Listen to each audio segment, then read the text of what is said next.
My dear brothers and sisters in Christ, we just now heard the gospel was proclaimed, the words of Jesus.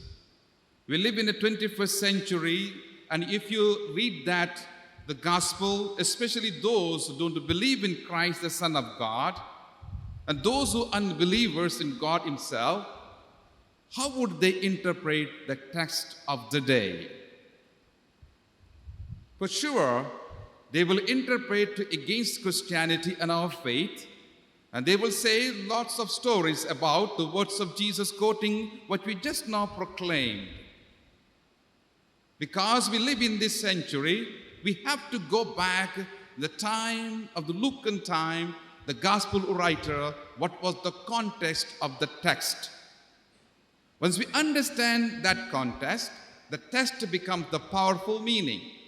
Otherwise, we go back in the evening, disturbed. The reason is, we very well know in our families, there's a bit tension between mother-in-law and the daughter-in-law. The parents and children, the children and the parent likewise. We see these families are problems which you see, and we go back and say, wow, the words of Jesus are so much true. And again, we interpret the words of Jesus in wrong way.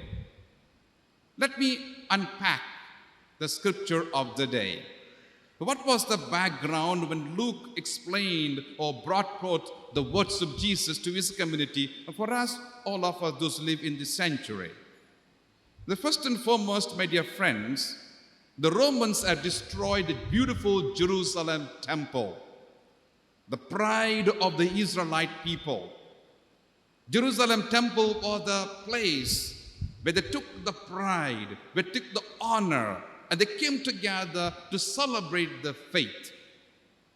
The temple has been destroyed by the Romans because of the vengeance, because of the anger, because the Jewish people were uprising against the foreign rule. To teach them a lesson, with the anger, with the hatred, with the vengeance, they completely destroyed the very core of their faith. The Luke is writing after that Jerusalem destruction, temple of Jerusalem. The believers of the way, that means it's the followers of Christ, asking the spiritual leaders, where is Jesus, the Prince of Peace? Our house has been divided because of this destruction by the Romans. The family members have been dispersed. How can you explain to us why the Jesus is resurrected, Jesus is silent? The kerygma has been, oral kerygma has been for many years. Why Jesus is not intervening in our history, in our time? That's why Luke reminds three beautiful words in today's scripture. The first thing is about the fire. For you and for me, those who live in this century, it's difficult to understand the meaning of the fire, but the early Christian communities, when Luke explained the fire, immediately understood what the meaning of it. In the Old Testament, during the time of Jesus, the fire was a symbol of God's presence. A couple of examples. The burning bush, it was the fire for Moses to understand his call to liberate the people of Israel from the hands of Pharaoh, the promised land. In the book of Exodus, we see the people of Israelites wandering in the desert. God was among them in the pillar of fire to lead them to promised land. The beautiful story on the Mount Carmel, Prophet Elijah, having the context of the Baal prophets, is offering the offering to prove the one true God, the people, those who did not believe in. And the fire consumed the offering of Prophet Elijah, and the presence of God was felt in the one true God proven on that Mount Carmel. We all know the story of the Pentecost. The fiery tongues came, and the apostles, the people those who gathered, the timid apostles become the powerful apostles, the messengers of Jesus. Now, what kind of a fire Luke is talking in today's gospel? The fire of God's presence. When God is with us, in the words of St. Paul, who can be against us?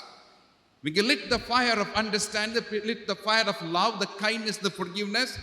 the God who is among us, nothing will be bothering us. The Jerusalem temple could be destroyed. Even the families could be destroyed. The faith we have, nobody can be destroyed because God is with us. Luke is telling Jesus has come to cast the fire, not of the hatred, not of the vengeance, not of anger. God is really among us. Open your hearts to Him, and He will turn even in our pain and the suffering as a blessing to all of us. He is not a silent spectator in the heavens. He is among us very much. Resurrected Lord is among us very much in this tribulating time, difficult time. Just have faith in Jesus. That is the confidence Luke instills in the early Christian community. Perhaps, brothers and sisters, as we come together in the evening, Infant Jesus Novena, perhaps our hearts are also troubled, confused. There are the problems, we are not able to accept it. But these words of Jesus, the fire, can help us. What kind of fire again? The fire of love, fire of kindness, fire of forgiveness, fire of humility, simplicity, obedience. All this kind of fire Jesus has lit in our hearts. Second image is used is baptism. Jesus had gone through the baptism in the hands of John the Baptist, immersed in the water. Today, the second baptism Jesus is talking is anguish. My dear friends, in a house is set fire, we don't become silent spectators. The fire is around us, we take a quick action. Jesus wants to have a quick action. And what is the baptism Jesus is talking about? The baptism of His passion and death. On the cross is not the end in itself. The cross is the beginning of God's new blessing to all those who follow, those who all believe Jesus is the Son of God. And Jesus wants that baptism, passion, death. He will immerse in death and He'll rise again to new life.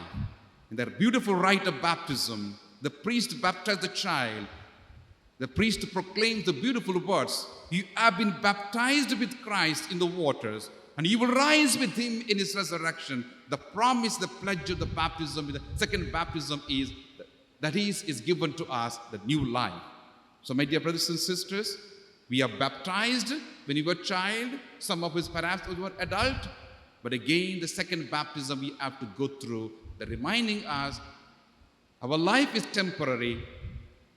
Our permanent home is heaven. That is our focus. That is our goal. Third, Jesus talks about division in the family. The early Christian communities, this division was understood beautifully. They got the point when Luke reminded the words of Jesus. Now, what was the division?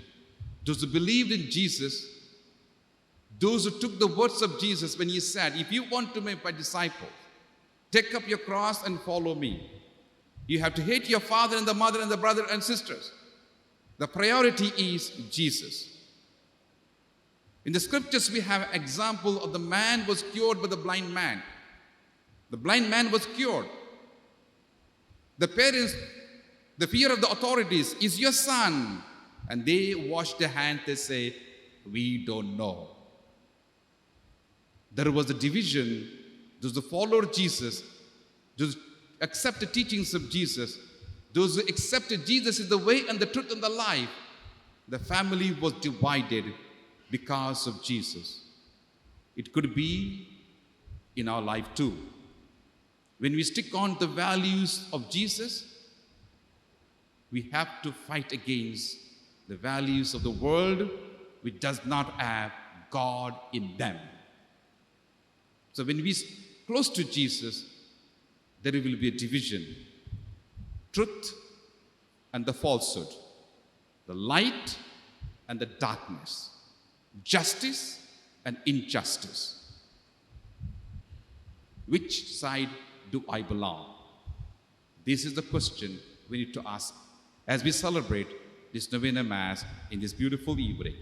Again, remind you, fire, baptism, what kind of a division we belong to. When we belong to the family of Jesus, He will not let us down. He will hold our hands in the most difficult time, and He will lead us in the green pastures He will lead us to eternal home where you and I belong. That is the promise Jesus gives us in our baptism. The foretaste of that life is given to us in the Eucharistic celebration, real presence of Jesus in the body and blood of Jesus. Let's open our hearts to accept him, to receive him. When we have him, in the visible words again remind you, if Jesus is with me, who can be against me? May Lord help us in this beautiful journey of faith. In the name of the Father, and of the Son, and of the Holy Spirit. Amen.